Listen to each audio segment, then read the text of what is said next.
Hi everybody, thank you for joining me. I wrote this next guitar tune you're about to hear for my Oswald Jazzmaster, but the bloody thing hasn't arrived yet. He has posted it, it's somewhere in the process, in the Netherlands, or maybe on a plane, I don't know. So I thought, I'll just play the thing on the Telecaster, which is an amazing guitar and it does it justice. So I was thinking Jazzmaster when I was writing this, but maybe you can tell my frustration in the last couple of minutes where I got absolutely mental. Completely unscripted, I went totally rogue with my looper. Tell you what, have a look.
Well,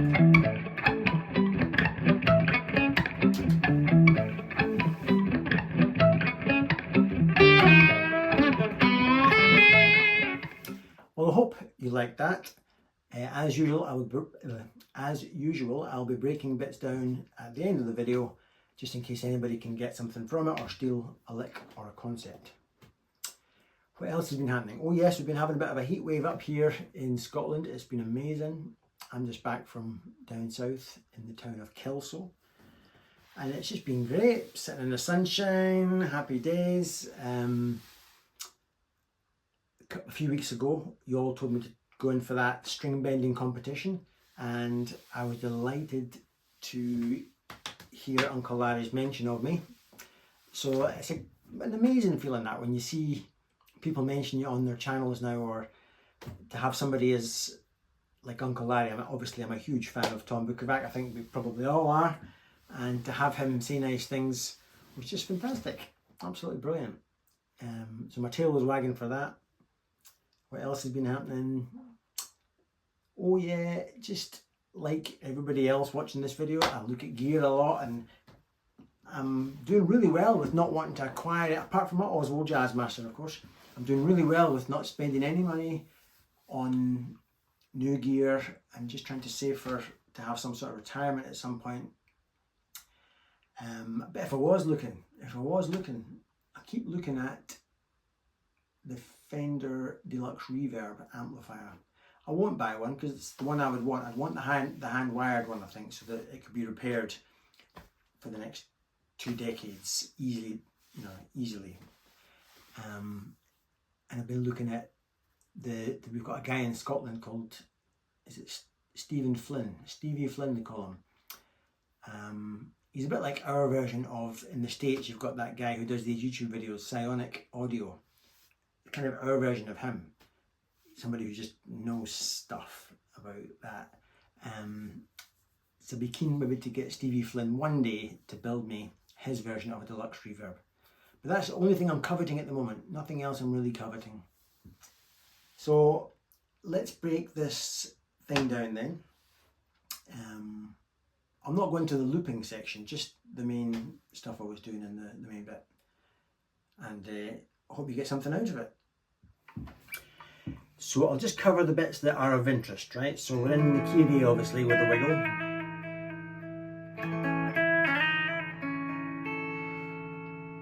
That's just, if that's an A chord, I'm taking the 5 note, which is this note, down a semitone to create a chord that sounds just wrong, or great, depending on which way you look at it. I like the sound of that. Then more wiggles.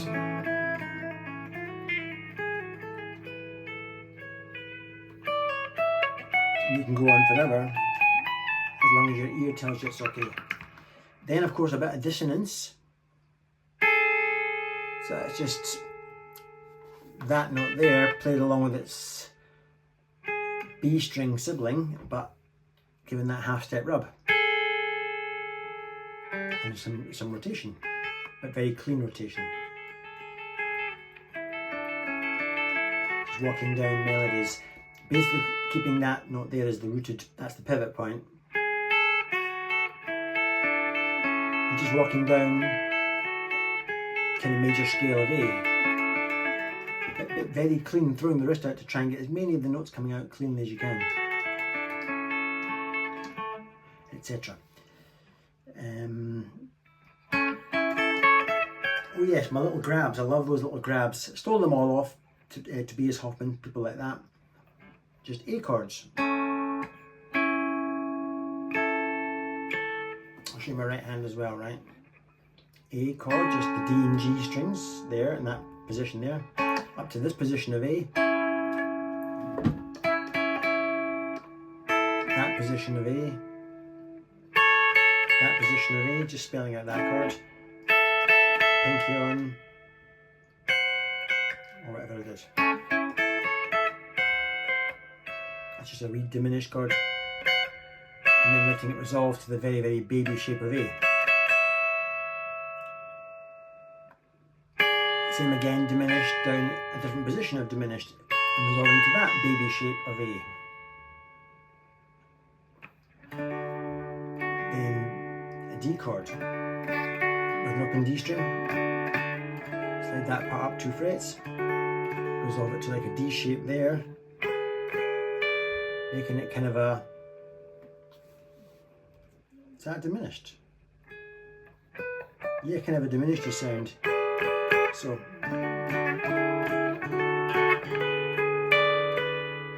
then just some, I want the band to go back to A at this point, but I'm putting sort of flavours over the top.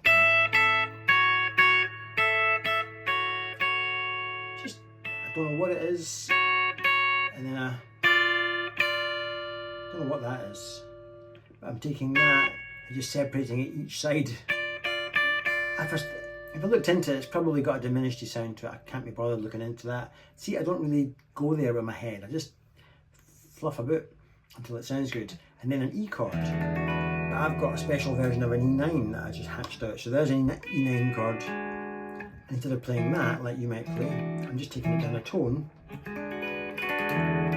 then I can get an open E string. And then to resolve it back to A, I'm just walking up the notes in the A chord.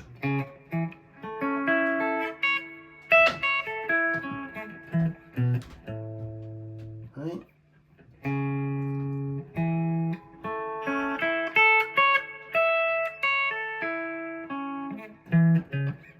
Or whatever I did. Then I went. Oh no, I didn't.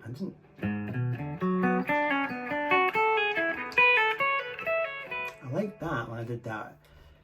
I didn't know what it was at the time. I still don't actually. I'm going to have to think on my feet and tell you what it is. So we're in A, then I've gone down to there. It's an E7. It's a variation on an E7. Playing almost like a scale. Parts of a scale. That's unusual. Yeah. I'm basically turning it into... In fact, a minute ago when I said that was an E, maybe it's not an E, maybe it's kind of functioning as a sort of a 5 chord thing, but I've gone, then in my head I've switched to B minor. That's B minor.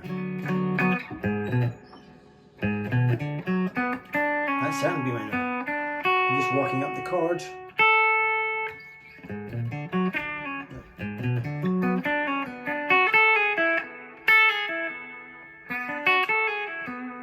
B minor, walking down an E suspended fourth. Again, it's not done with the brain. The brain just comes in after and says, what the hell was that nice lick I just did? That's the only point there that I then can decipher it to communicate it to you. So don't go thinking that I think I'll have a B minor and then maybe we'll come down and eat. No, bollocks to that. I didn't do any of that. And just walked up, followed my ear. My ear wanted to go up there, so I just went up there. And then I accidentally, in one of my practice sessions, went like that. And I thought, well, that's nice, that little basic bar shape. And then just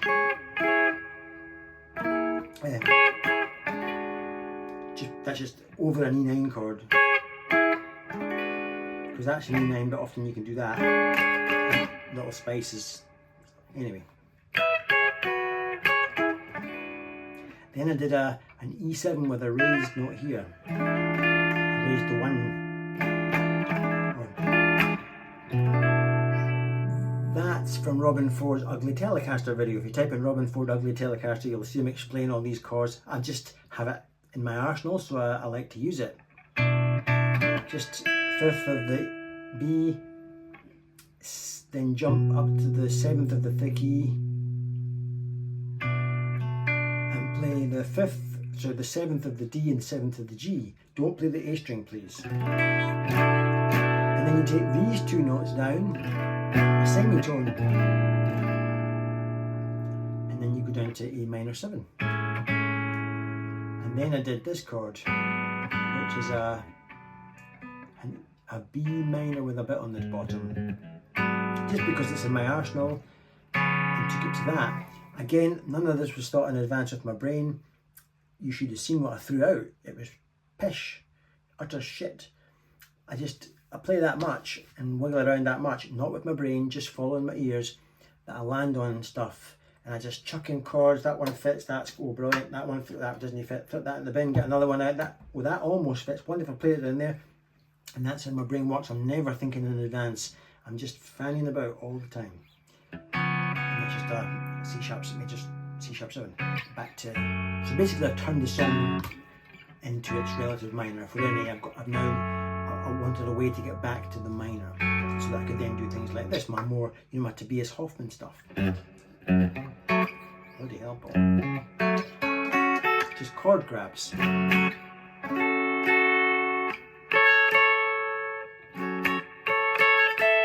Just chord grabs. Then I just play some of my standard little tricks I've got. This is one of them that I made up years ago. If you listen to the lower note, your ear probably goes straight to the higher note and thinks, well, that's a nice little tune. But if you listen to how the lower note dances with it, it's quite complicated in some ways. So I've got the major third in the 1, then suddenly the 5 in the root, or the 5 in the 1.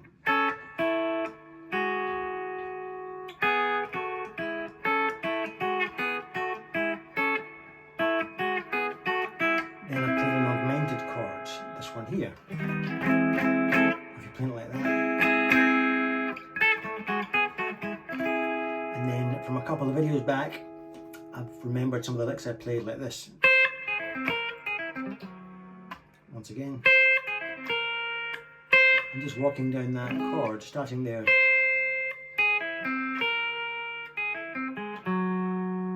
Then I've gone into diminished.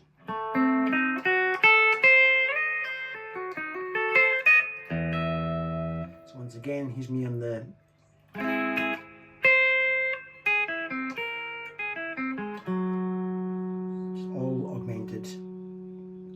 augmented. Did I say diminished? That's augmented. Then I've gone into diminished and shaped that little pocket that I like. I talked a few videos ago, I have my favourite little pockets of diminished. So from my augmented now to diminished, still in a pocket, but it's the same pocket just dragged up to resolve to E. Then I listen a lot to Julian Lage, and he goes into these little bits that make the ear recoil because it's kind of off, but then it resolves again. So I made up some, I didn't steal this off Julian, he does stuff way more complicated than this, but the same concept went like this.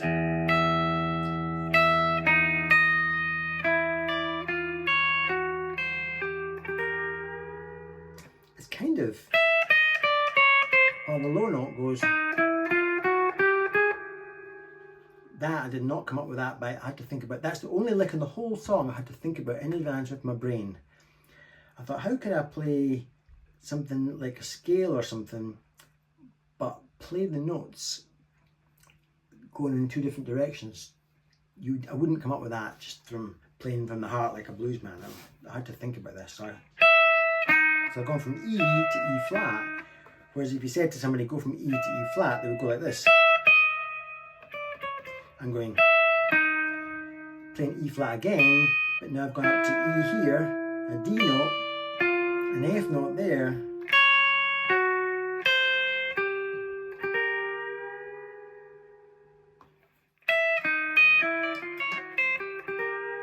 just because I'm a weirdo. Show these chords, that's an A major 7. I don't even know what that is. It's an old jazz chord that I see jazz players playing this chord all the time. So I've got that, I guess would be an A13 because it's kind of an A7 but with a 6 on top. So that'd be like an A13, but then you've got this A sharp note or B flat note there. Weird, eh? So a simple B minor 7. Back to that same shape again. A simple minor 7 chord. Then I went, just adding in little bits to it. Same again. I'm just playing that's a really hard stretch, that one. A kind of a D9 chord, or a D, whatever that is. D6, D9? D6, I don't know. But with a bit on top here. Then I went to an E chord.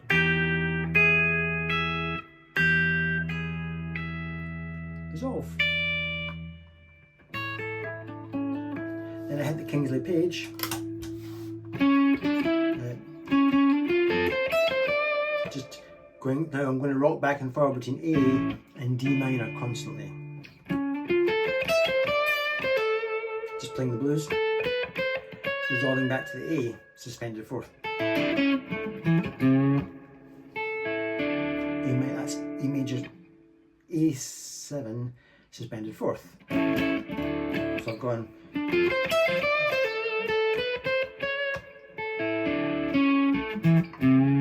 Just picking out notes from the chord. Then back to D minor. Just walking up the chord, that version. Back to A. Back to D minor.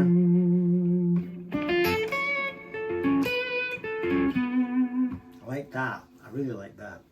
When I came up with that, I thought, maybe Uncle Larry's right. Maybe I am plateauing. Maybe I'm getting better. I don't know. But I'll talk about Uncle Larry in a minute. My mate Larry. Do you care, Larry? I'm my mate. No, anyway, what was I doing? I was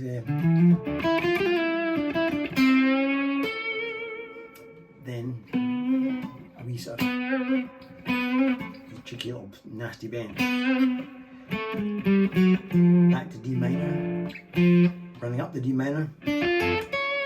But then by adding that note, I'm turning it into a weird jazzy sound. And the reason being is going from D minor to this augmented chord. Because I'm getting really into augmented the more I'm on this planet. So, yeah.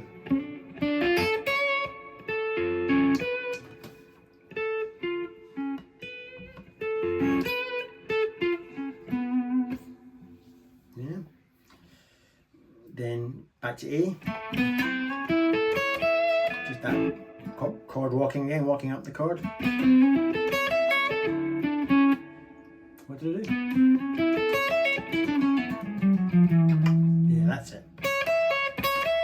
Once you got to the top, semitones, then a swap, bit of that. There you go. We like that.